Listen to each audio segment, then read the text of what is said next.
संपूर्ण मिथ्या कथा कहते सरकार।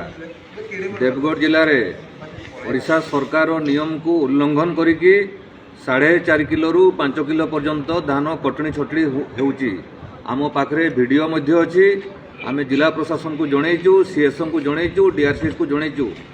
सरकार कहून डिंडिम मारुचन धान कटनी छटनी हेबो नहीं, कि देवगढ़ जिले में कहीं हो 4.5 किलो 5 किलो।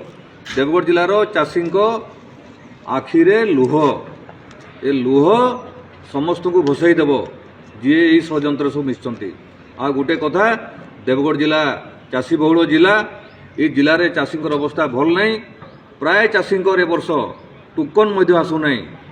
ये गुड़ा धान पशी धान गुड़ा जमी पशी जमी बाहर जमी ना रे टोकन आसुना।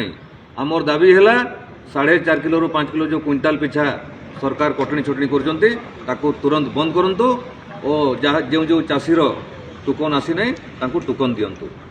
केते दिन धरी चलिबो ए अनशन एवं कोन निर्दिष्ट दाबी रही? देखंतु आमर अनशन करिवार सेमती किसी योजना नथिला, किंतु देवगढ़ चाषी आखिरे लुह देखिकी आम आ सही पारिनु। ए माँ माटी पई आमर जीवन जो पर्यंत कटनी छटनी बंद न होईची, आमको जिला प्रशासन प्रतिश्रुति न देईची, सेही पर्यंत ए आमरण अनशन जारी रहिबो।